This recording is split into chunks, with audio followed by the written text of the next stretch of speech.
2009లో కనకారెడ్డి గారికి ఎప్పుడైతే టికెట్ వచ్చిందో, ఒకటండి, కనకారెడ్డి గారికి టికెట్ వస్తే కూడా పవన్ కళ్యాణ్ గారు పర్సనల్గా ఫోన్ చేసి ఆయన మంచి క్యాండిడేట్, మీరందరూ ఆయనకి సహకరించండి, ఆయన మీ లెక్క సేవాభావాలు కలిగి ఉన్నవాడు అని చెప్పడం ద్వారా ఆయనకి మేము సపోర్ట్ చేయడం జరిగింది.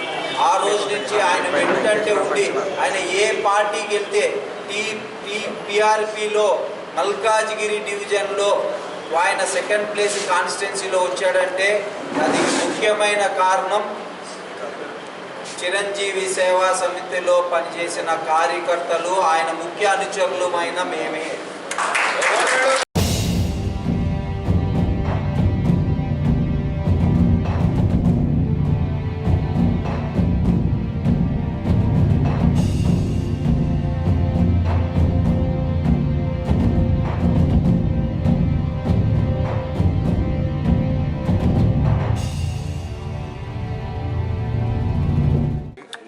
అందరికీ నమస్కారం.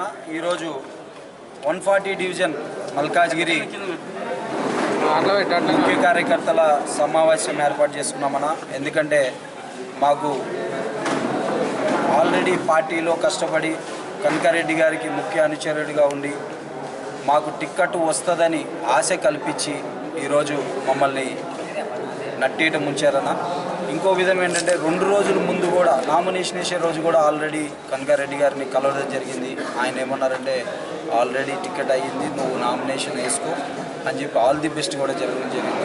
ఇక్కడ తెలియాల్సింది ఇంకో విషయం ఏంటన్నా, ఆల్రెడీ 2008 నుంచి కనకారెడ్డి గారితోనే పిఆర్పి నుంచి పనిచేసుకుంటూ ఆయన ఏ పార్టీ అంటే ఆ పార్టీతో వెళ్ళి ఈరోజు టీఆర్ఎస్ ఒక సెటిలర్గా టీఆర్ఎస్ పార్టీకి పనిచేసిన గెలిపించిన మా 140 డివిజన్ కార్యకర్తలు అందరూ. ఇంకోటనా, మేము మొత్తం కాన్స్టిట్యున్సీలో మొత్తం పనిచేసినాము, ఓన్లీ 140 డివిజన్ కాదు.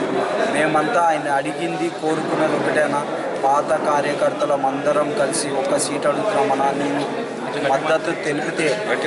మద్దతు తెలిపితే దాని మీద ముందుకెళ్తామంటే ఆయన కూడా దానికి ఓకే అని చెప్పడం జరిగిందన్న. ఈరోజు 2008 నుంచి ఆయనకి ముఖ్య అనుచరుడిగా ఉంటూ ఆయనకు పనిచేస్తూ ఈరోజు మాకు ఆయన చాలా తీవ్ర అన్యాయం చేసిన. ఓన్లీ ఇది వ్యక్తిగతంగా ఆయన మీద ఉన్న మాకు చేసిన అన్యాయం తప్ప టీఆర్ఎస్ పార్టీ కేసీఆర్ గారి మీద ఎటువంటి ఇది లేదన్నా. ఇది ఓన్లీ కనకారెడ్డి గారు మమ్మల్ని నమ్మించి మోసం చేసిన విషయమే. ఇంకోటి, ఈరోజు అందరం కార్యకర్తలు అందరం కూర్చొని డిస్కస్ చేసినామన్నా. నేను కార్యకర్తనే, నా తోట పనిచేసిన వాళ్ళు కార్యకర్తలు అందరూ కూర్చొని నిర్ణయం చేసినాము. మెజారిటీ ఆఫ్ ది కార్యకర్తలు రెబల్గా వెళ్ళి ఈ టికెట్ గెలుచుకొని మళ్ళీ కేసీఆర్ గారికే ఇది కానుకగా ఇవ్వాలని నిర్ణయించుకున్నామన్నా.